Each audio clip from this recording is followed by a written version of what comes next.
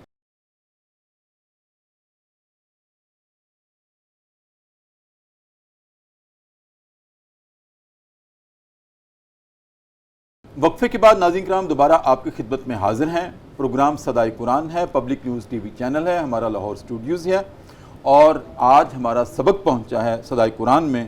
قرآن کریم کا دوسرا پارہ ہے، سورہ بقرہ کی آیت نمبر 174 سے لے کر 176 تک. خیر صاحب، ایک تو ہے حق بات کو چھپانا، جس کی آپ نے بھی تمہید باندھی اور مفتی صاحب نے بھی اس پہ روشنی ڈالی. ایک ہے صرف حق بات کو چھپانا نہیں، بلکہ اس چھپانے کے بدلے میں نذرانے بھی وصول کرنا. اس کی کہاں تک گنجائش ہے؟ ہم کیا کرتے ہیں؟ گنجائش کی بات کرتے ہیں، اس میں تو آپ ذرہ برابر بھی ادھر کا ادھر نہیں کر سکتے. وہ چھپاتے نہیں تھے، ایک چھپاتے بھی تھے اور اس میں تحریف بھی کرتے تھے، جی، چینج کر دیتے تھے، جی، بدل دیتے تھے، اور اس اپنے چینج کرنے کے مفادات بدلے میں، ہاں جی، اپنے مفادات کو حاصل کرنے کے لیے جو کچھ بھی وہ کرتے ان کو حاصل ہوتا تھا، عزت ملتی تھی، پیسے ملتے تھے، کچھ اور ملتا تھا، اس میں تحریفات کرتے تھے، جو سب سے بڑی مضر بات تھی. جس طرح انہوں نے پہلے شروع میں فرمایا کہ تورات میں وہ چیزیں واضح تھیں، یہ چیزیں واضح تھیں کہ اس طرح نبی پاک صلی اللہ علیہ وسلم آئیں گے اور یہ ان کی صفات ہیں، یہ باتیں ہوں گی ساری. تو یہ باتیں ان کو پتہ تھیں کہ جس طرح انہوں نے فرمایا علماء کرام کو ان کو سب بات کو پتہ تھا، لیکن اس کو اس لیے چھپاتے تھے کہ ہماری جو اجارہ داری ہے وہ قائم رہے.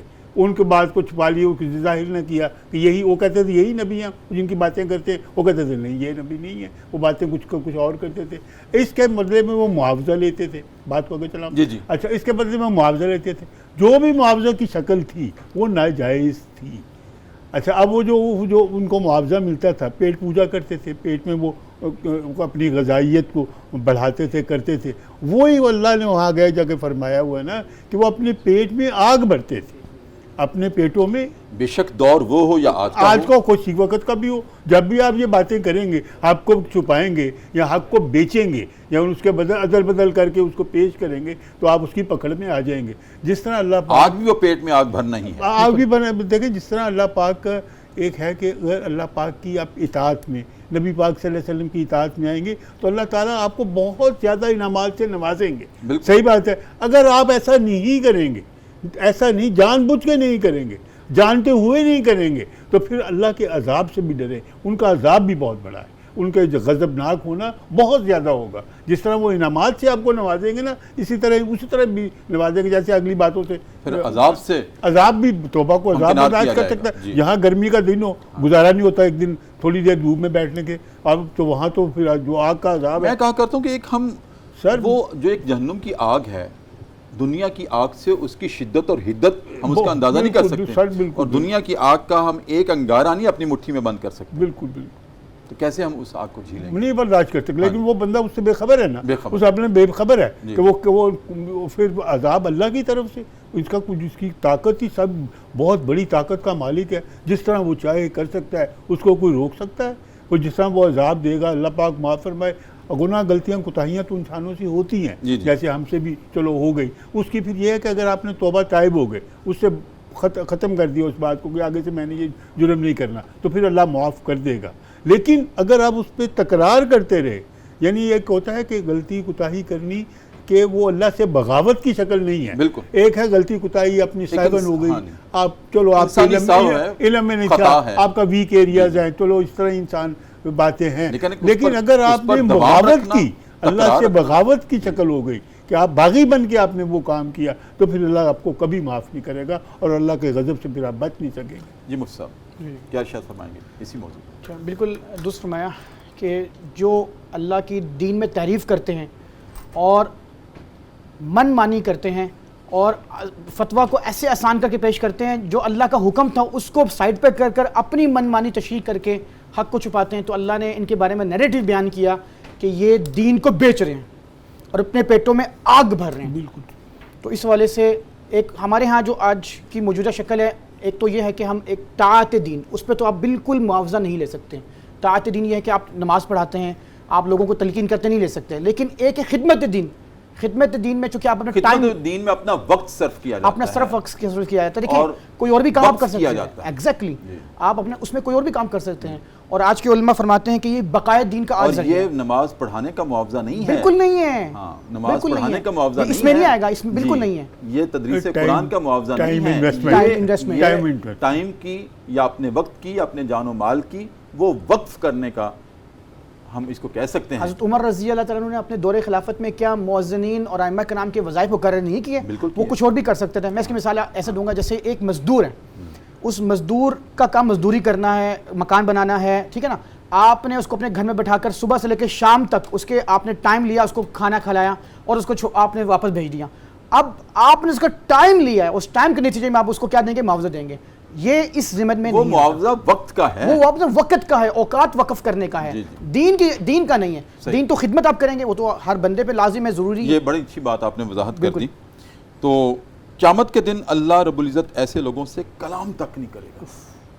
بڑی سخت وعید ہے.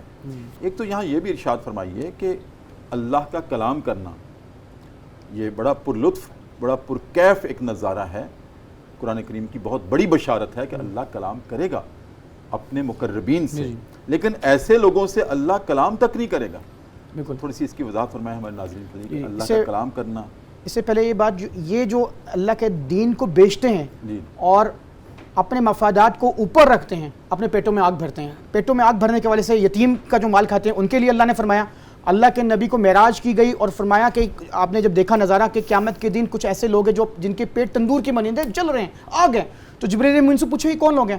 فرمایا یہ سود خور لوگ ہیں. اسی طرح یہ جو اللہ کے دین کو بیچتے ہیں, حق بات چھپاتے ہیں. اور پھر اس کے بارے میں اللہ تعالیٰ نے کیا نیریٹو بیان کیا, ان سے ہم کلام نہیں کریں گے, جبکہ اللہ کی صفت کلام کرنا, اللہ کلام کرے گا. اچھا, جو کلام اللہ تعالیٰ قیامت کے دن کرے گا, میدان حشر میں کرے گا, اس کو ہم ایسے ایزیوم نہیں کر سکتے جیسے ہم آج ایک دوسرے سے کلام کرتے ہیں. ٹھیک ہے نا. اب قرآن مجید میں اللہ تعالیٰ نے فرمایا یوم یقوم الروح والملائکۃ, لیکن یہ نیریٹو ہی بڑا میں سمجھتا ہوں کہ بشارت آمیز ہے کہ اللہ ایسے لوگوں سے کلام بالکل نہیں کرے گا. ایسے لوگوں سے کلام کرے گا جو اس کے مقربین ہیں, جی وہ اور کرے جو گا. باغی ہیں ان سے کلام نہیں کرے گا. بالکل ایسا ہی. اور کلام نہ کرنا اس بات کی تشبیہ اور استعارہ ہے کہ وہ عذاب کے ہمکنار ہوں گے. بالکل وہ اللہ کے ناپسندیدہ لوگ ہوں گے. بالکل ایسا ہی. اللہ ان کو دیکھنا تک گوارا نہیں کرے گا. نعوذ باللہ من ذالک. بالکل ایسا ہی ہے. اور اب کلام کرنے کے والے سے اللہ رب العزت کے کلام کے والے سے میں آپ کو بتاتا ہوں کہ حدیث میں کلام کرنے کی کیا اللہ تعالیٰ کی ڈائمنشن ہے.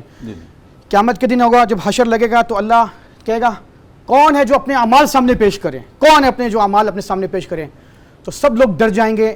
اللہ کے نبی صلی اللہ علیہ وسلم ابو بکر صدیق کو پیش کریں گے, اللہ کا غصہ ٹھنڈا ہو جائے گا. اور جب حضرت ابو بکر صدیق کو پیش کریں گے تو میزان جو عدل لگا ہوگا وہ کانپ جائے گا, میرے اندر استطاعت نہیں ہے. تو اس وقت یہ اللہ کا کلام کرنا ہے. اللہ تعالیٰ خود کہے گا کہ کون ہے جو اپنے اعمال کو پیش کریں, ابو بکر صدیق. اور دوسری بات ڈاکٹر صاحب, آپ ماشاءاللہ درود بہت پڑھا کرتے ہیں, تو اخلاص سے پڑھا کرتے ہیں, اخلاص ہمیں نصیب فرمائے.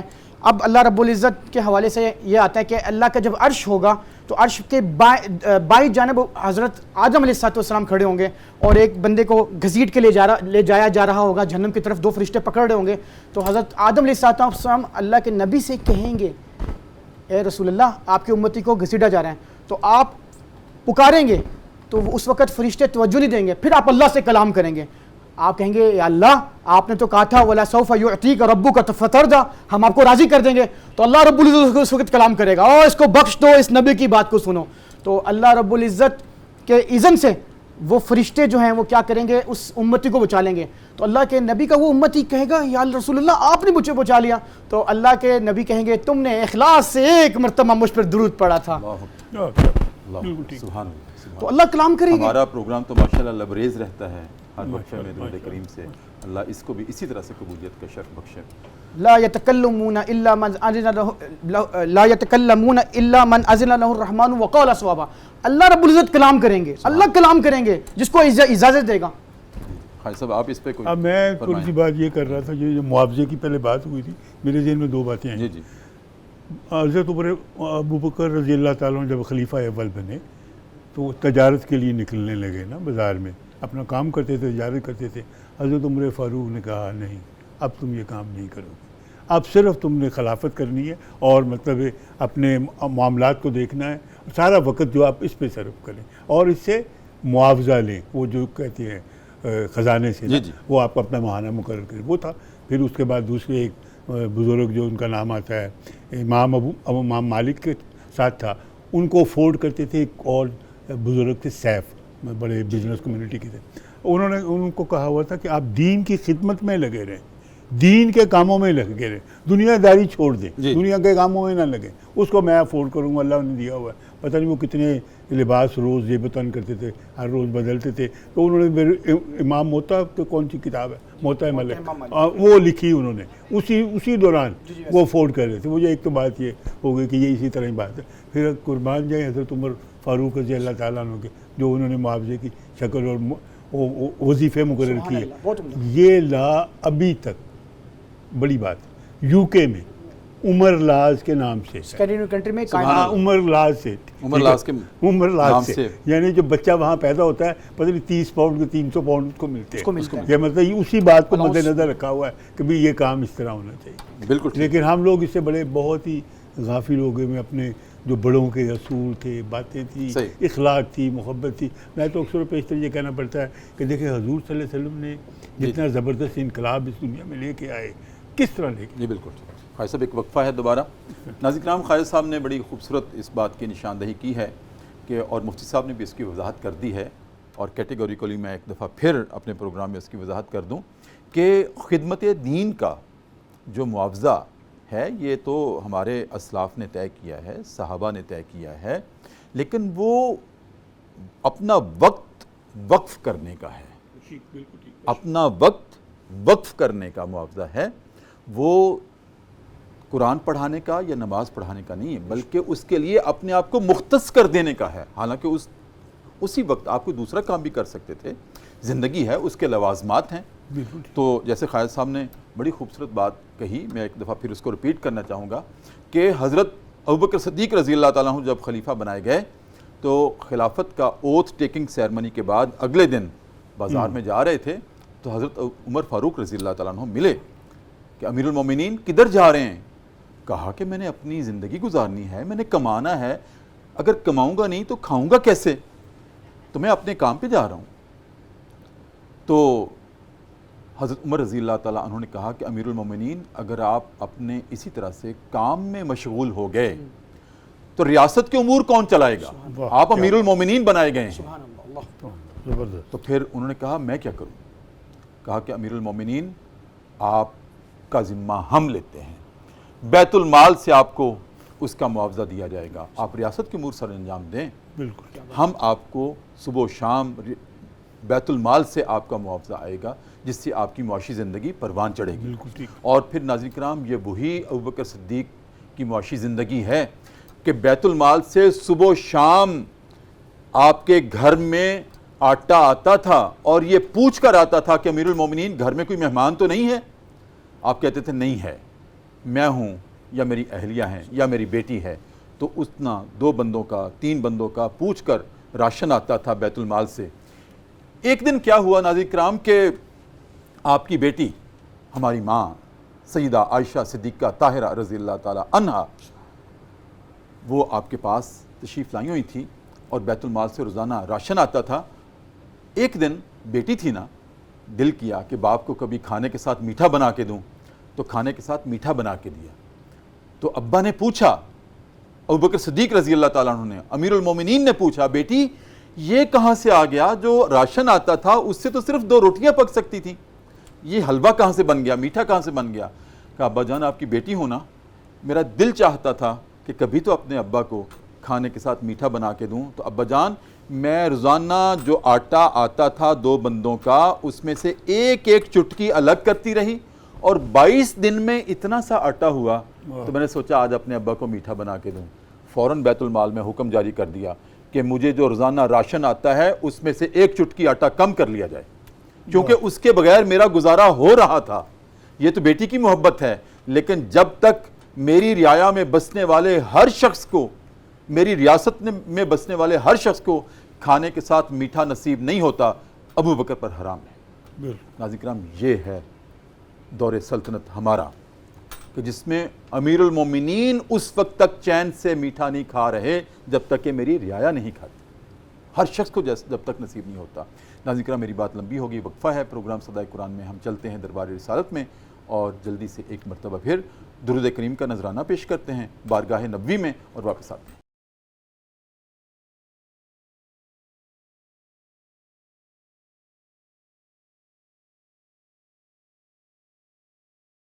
وقفے کے بعد ناظرین کرام دوبارہ آپ کی خدمت میں حاضر. صبح کی پر نور سے آتے ہیں، پبلک نیوز ٹی وی چینل ہے، ہمارا پروگرام ہے صدائے قرآن اور الحمدللہ رب العالمین پوری ترتیب اور تسلسل کے ساتھ آج ہمارا سبق ہے قرآن کریم کا دوسرا پارہ سورہ بقرہ کی آیت نمبر 174 سے لے کر 176 تک کے مضامین. خواہ صاحب آج کے سبق کے آخر میں ہے کہ جو لوگ قرآن کریم میں اختلافات کی راہیں نکالتے ہیں وہ حق بات سے بہت دور جا نکلتے ہیں. اس کی وضاحت ہمارے ناظرین کے لیے فرمائیے کہ جو قرآن کریم میں اختلافات کی باتیں نکالتے ہیں اس سے کیا مراد ہے؟ دیکھیں جی، اللہ پاک نے قرآن پاک میں کہا ہے کہ اللہ کی رسی کو مضبوطی سے پکڑ رکھو اور اپنے فرقے نہ پیدا کرو. صحیح. رسی کیا ہے؟ حبل جو کہ اس کا وہ قرآن پاک استعارہ ہے یہ. استعارہ یعنی قرآن پاک کو مضبوطی سے پکڑ لو. جی جی. اگر آپ قرآن پاک کی تعلیمات پہ مکمل طور پہ عمل کریں گے تو آپ کے معاملات سدھر جائیں گے. صحیح. اگر آپ اس کے معاملات قرآن پاک کے مطابق نہیں کریں گے تو آپ کے معاملات بگڑ جائیں گے. صحیح. اللہ ناراض ہوگا. اللہ کو ناراض کرنا کون افورڈ کر سکتا ہے؟ کوئی افورڈ ہی نہیں کر سکتا. اس لیے ہمیں چاہیے کہ ہم اپنی زندگیوں کو قرآن پاک کو محور بنا کے اپنی زندگی گزاریں. آپ اقبال کی علامہ کی کوئی بات کرنا چاہ رہے ہیں؟ علامہ اقبال کی مجھے وہ بات یاد آ گئی تھی کہ وہ بھی اپنے کیسز کرتے تھے نا، لیگل کیس پریکٹس کرتے تھے، اتنے ہی پیسے لیتے تھے جتنے سے گزارا ہوتا، زیادہ پیسے واپس کر دیتے تھے. یہ ہمارے اسلاف کا اسوہ رہا ہے. اور کوئی صحیح بات ہے جی. مطلب میں تو کہتا ہوں قائد اعظم کی بات کریں جو ہمارے فخر پاکستان ہے. اب ہم نے ان کے اصولوں کو بھی نہیں اپنایا کہ وہ کیا کرتے تھے. قائد اعظم سگار پیتے تھے، سگار کا بل آ گیا تو انہوں نے کہا کہ وہ لاؤ بل کی طرح میں پیسے دیتا ہوں. انہوں نے کہا کہ آپ گورنر جنرل آپ کو کیا اتنی پڑی ہوئی ہے؟ انہوں نے کہا کہ نہیں، سگار پینا بری بات ہے، اچھی عادت نہیں ہے، بری ہے، لیکن یہ نہیں میں چاہتا کہ میں اس کو قومی خزانے سے اس کے پیسے دوں. انہوں نے کہا نہیں، ایسا نہیں کرنا. اس کی بھی مجھے مثال یاد آتی ہے اپنے اسلاف سے. حضرت عمر بن عبدالعزیز رضی اللہ تعالیٰ، بڑی آپ جن کو خلیفہ خامس پانچواں خلیفہ خلیفہ کہا جاتا ہے، کہ اب وہ اپنے خلافت کے دفتر میں ہیں، امیر المومنین ہیں. ایک شخص آیا تو اپنا دیا، انہوں نے جل رہا تھا اس وقت، دفتری کام کر رہے تھے، ریاست کا کام کر رہے تھے، اسٹیٹ کا کام کر رہے تھے، تو وہ دیا بجھا دیا اور دوسرا دیا جلا لیا. تو وزٹر جو آپ سے ملنے آئے تھے ان کا امیر المومنین یہ آپ نے کیا کیا؟ ایک دیا بجھا دیا، دوسرا جلا لیا. تو آپ نے کیا ارشاد فرمایا تھا؟ آپ کے آنے سے پہلے میں ریاست کا کام کر رہا تھا، تو اس دیے میں جو تیل ڈلا ہوا تھا وہ ریاست کے خزانے سے ڈلا ہوا تھا، اور چونکہ آپ سے میری ملاقات ذاتی ہے تو اس دیے میں جو تیل ڈلا ہوا ہے وہ میرے ذاتی پیسوں سے ڈلا ہوا ہے. اس سے زیادہ تقوی اور عدل کیا ہو سکتا ہے؟ جو آپ نے بات ارشاد فرمائی تھی. نہیں، میں آپ نے بڑی اچھی بات، اور بھی مجھے کچھ اس طرح کی بات یاد تھی لیکن شاید اور ہمارے علماء، ترتیب نہ دیتے. ہاں جی، ہمارے علماء کا جو صحیح طور پر دین کے اور نبی کریم صلی اللہ علیہ وسلم کے دین کے وارث تھے، ان کا تو یہ اسوہ رہا ہے کہ کہیں درس دینے جاتے، کہیں تقریر کرنے جاتے تو واپسی پہ اگر ان کو کرایہ بھی تھمایا جاتا تھا ہاتھ میں تو وہ پوچھتے تھے کتنا ہے؟ تو بتانے والے کہا کرتے تھے حضرت 5 روپے ہیں. کہا بیٹا میرا آنے جانے کا، یہ بھلے وقتوں کی بات تھی، آج کے دور کی بات نہیں تھی.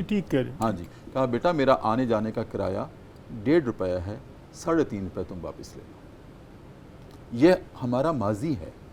لیکن آج اگر ہم دیکھیں تو مجھے شرم آتی ہے بات کرتے ہوئے، اور افسوس اور دکھ ہوتا ہے کہ ہم ایک درس قرآن دینے کے لیے پہلے طے کرتے ہیں کہ اتنا میں معاوضہ لوں گا اور اتنا میرے اکاؤنٹ میں جمع کرا دیا جائے، اتنا میں واپس وہاں سے آ کے لوں گا یا بینک اکاؤنٹ میں سارے کا سارا جمع کرا دیا. یہ کیا ہے؟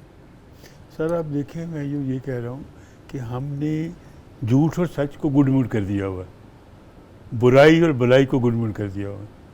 اگر ہمیں فائدہ نظر آتا ہے تو ہم سچ بول دیتے ہیں، اگر فائدہ نظر نہیں آتا تو جھوٹ بول دیتے ہیں. صحیح. میرا مفتی مطلب صاحب جی جی ذاتی طور پہ یہ کر رہے ہیں. جی جی اسی دین میں قرآن میں اختلاف کی باتیں نکالنا. یہ بات سب یہ یہود کا طرز جو ہے نا یہاں پہ بیان ہوا ہے کہ یہ کیا کرتے تھے، کتاب میں پگ ڈنڈیاں ڈھونڈتے تھے.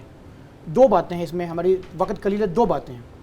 ایک اللہ تعالیٰ نے ان کا یہ نیریٹو بیان کیا. دیکھیں یہاں الکتاب آیا جنس کے طور پہ، الکتاب جنس کے طور پہ، یعنی کتاب کوئی بھی جو اللہ نے نازل کی، چاہے وہ کلام اللہ ہو، چاہے وہ تورات ہو، زبور ہو، انجیل ہو، کوئی بھی کتاب. اس کتاب کے اندر کیا کرتے تھے؟ اختلاف کرتے تھے، اپنی من مانی تشریح کرتے تھے، اپنی من مانی، اپنے من کو جو بھلی لگتی تھی وہ کرتے تھے. اللہ نے یہ کہا کہ یہ جو کرتے ہیں اب امت مسلمہ کے لیے، میرے اور آپ کے لیے یہ ہے کہ تم یہ نہ کرنا، تم ایسا نہ کرنا ورنہ گمراہ ہو جاؤ گے. قرآن کا بھی یہ خاصہ ہے، یضل بہ کثیرا ویہدی بہ کثیرا. اور دوسری بات، اختلاف کی جہاں تک بات ہے، عقائد میں اختلاف نہیں ہو سکتا، کیونکہ وہ جو آپ نے پڑھی نا، ہم جو پڑھتے ہیں آمنت باللہ کما ہوا باسماءہ، ٹھیک ہے، اسی طرح جو ہم جزئیات میں ہو سکتا ہے، ہاں فروعی اختلافات نصوص میں نہیں ہو سکتا، اصول میں نہیں ہو سکتا. جیسے گھوڑے کے حلت کے والے سے اختلاف ہے علماء کے، گھوڑا حلال ہے کہ حرام ہے، یعنی کہ کراہت ہے. تو یہ فروعی اختلافات ہیں.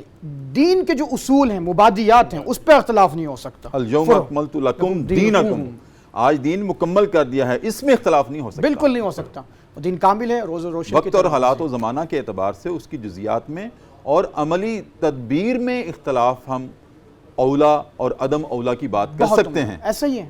اولا اور عدم اولا کی بات کر سکتے ہیں. اختلاف کا لفظ میں وہاں بھی استعمال نہیں کرتا. بہت عمدہ، بہت عمدہ یہ بات ہے.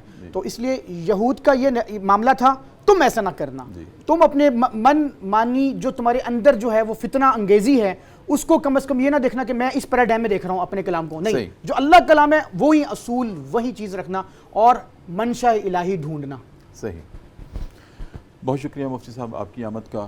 خواجہ صاحب آپ کی آمد کا بہت شکریہ، تشریف لائے پروگرام صدائے قرآن میں، اور ماشاءاللہ آپ نے اپنی زندگی کا نچوڑ ہمارے سامنے رکھا، فکر اقبال ہمارے سامنے رکھا. اس میں ایک تمانیت ہے، اس میں ایک حدت ہے کہ جلا ملتی ہے زندگی کو علامہ کے ذکر سے بھی.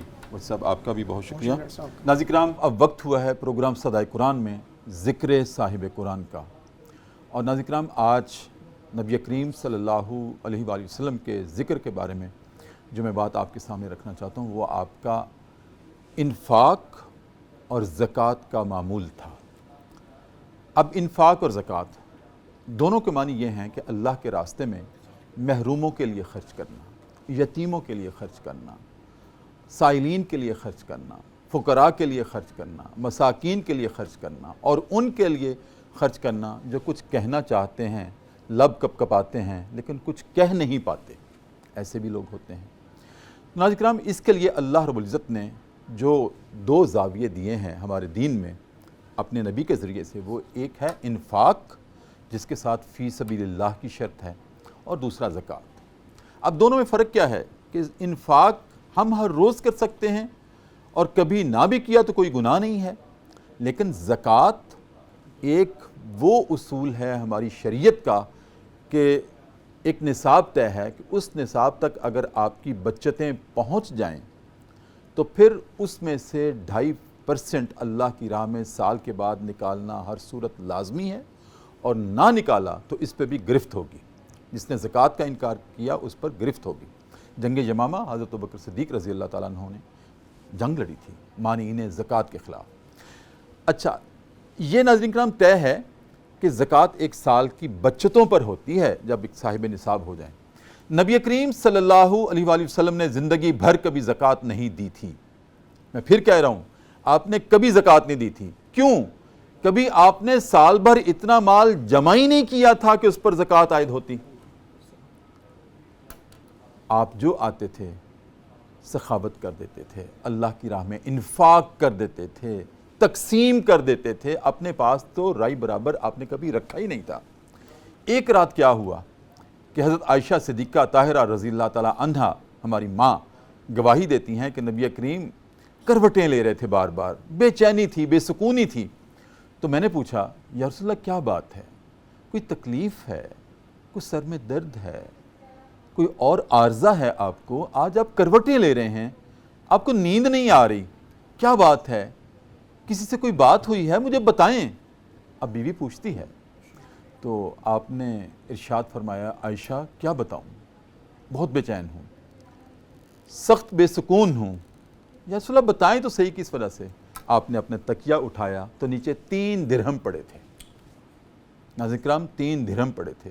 کہا عائشہ آج جو مال آیا تھا سارا اللہ کی راہ میں دے دیا، صرف یہ 3 درہم بچ گئے ہیں جو سرہانے کے نیچے پڑے ہیں، اور مجھے ڈر لگ رہا ہے، بے سکونی اور بے چینی اس بات کی ہے کہ کہیں اس کو تقسیم کیے بغیر میری موت نہ آ جائے، آخری وقت نہ آ جائے. تو عائشہ یہ مجھے بے سکونی ہے. ناظرین کرام اس سے آپ اندازہ کریں اور خود ہم اپنی زندگیوں میں جھانکیں کہ ہم کتنا اللہ کے راستے میں خرچ کرتے ہیں. ہم نبی کا نام بھی لیتے ہیں، آپ سے عشق اور محبت کا دعویٰ بھی کرتے ہیں، اور ہم کیسے چین کی نیند سوتے ہیں. اموال جمع کرتے ہیں، گنتے رہتے ہیں، نماز میں بھی وہی خیالات آتے ہیں، اتنے ہو گئے، اتنے رہ گئے، اتنے خرچ ہو گئے. تو یہ نبی کا اسوہ نہیں ہے. ہاں اپنی ضرورت کے تحت آپ ضرور رکھیں، لیکن جو نبی کا اسوہ یہ ہے کہ آپ دے کر خرچ کر کے آپ خوش ہوتے تھے. تو یہی ہمارے دل کی تسکین کا باعث ہونا چاہیے۔ ناظرین کرام، اسی کے ساتھ آج کا پروگرام صدائے قرآن ہم ختم کرتے ہیں۔ اپنے میزبان ڈاکٹر محمد طاہر مصطفیٰ کو اجازت دیجیے، اپنا بہت خیال رکھیے، اللہ حافظ۔